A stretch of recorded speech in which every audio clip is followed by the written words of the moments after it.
had faith. So the answer, yes, what distinguished Abraham was faith. But was there anything that really set Abraham apart from anybody else? Like as far as who he was and what he did?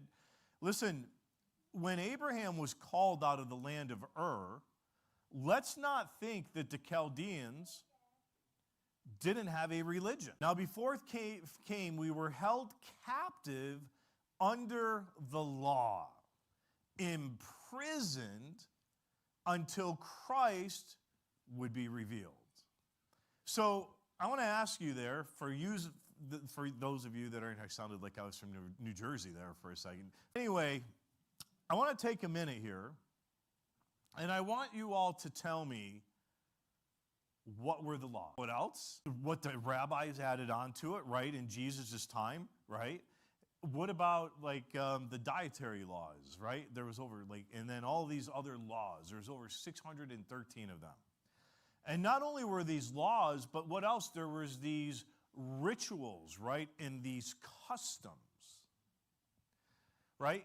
And was there a certain way that you had to act, in a certain way that you had to be a priest? You had to, in a real sense, even if you were born a Levite, to be a priest, to be called to certain positions, you had to be without physical blemish. And all of these things were demonstrated as a shadow for the coming of the real thing. It was Jesus. It's amazing that the Abrahamic faith, which we are descendants of, started out with just some guy in a foreign country, and God spoke to him and called him out. You have been called out from the world. And so it says here of those rituals and customs that were given to Moses, because they weren't given to Abraham, they were given to Moses,